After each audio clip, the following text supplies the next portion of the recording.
Ja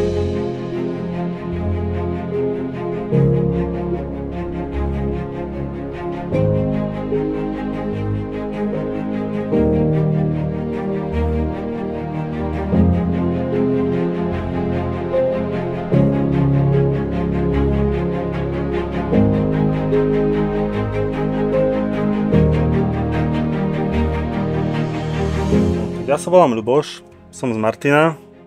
Prišiel som sem pracovať už pred x rokmi, bol to zhruba rok 2008 alebo 2009, kedy som tu prvýkrát prišiel ešte cez obnovu. A pracovali sme tu ako na záchranu nejakých tých častí na hrade.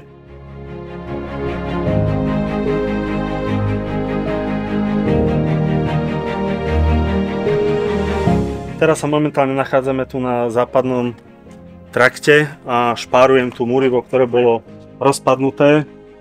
Keď sa všetko prešparuje, to úplne všetko fajn, stabilné na ďalšie roky, generácie.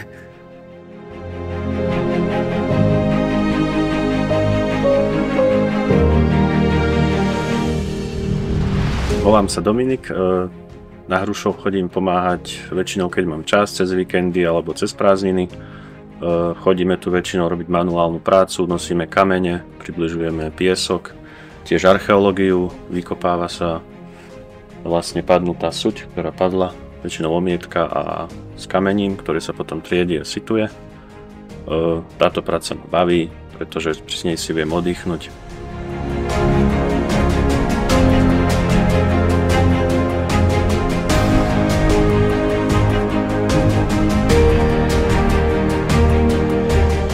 My na tento hrad Hrušov chodíme veľmi radi každý rok. Veľmi sa nám páči, ako to tu dobrovoľníci zveľaďujú, či prší, či sneží, alebo je krásne počasie, sú tu, snažia sa vlastne obnoviť, zrekonštruovať tento nádherný hrad, ktorý je v krásnom prostredí, medzi stromami. A to naozaj je tu krásne aj pre deti, aj pre nás dospelých, vieme tu zrelaxovať, pooddychovať.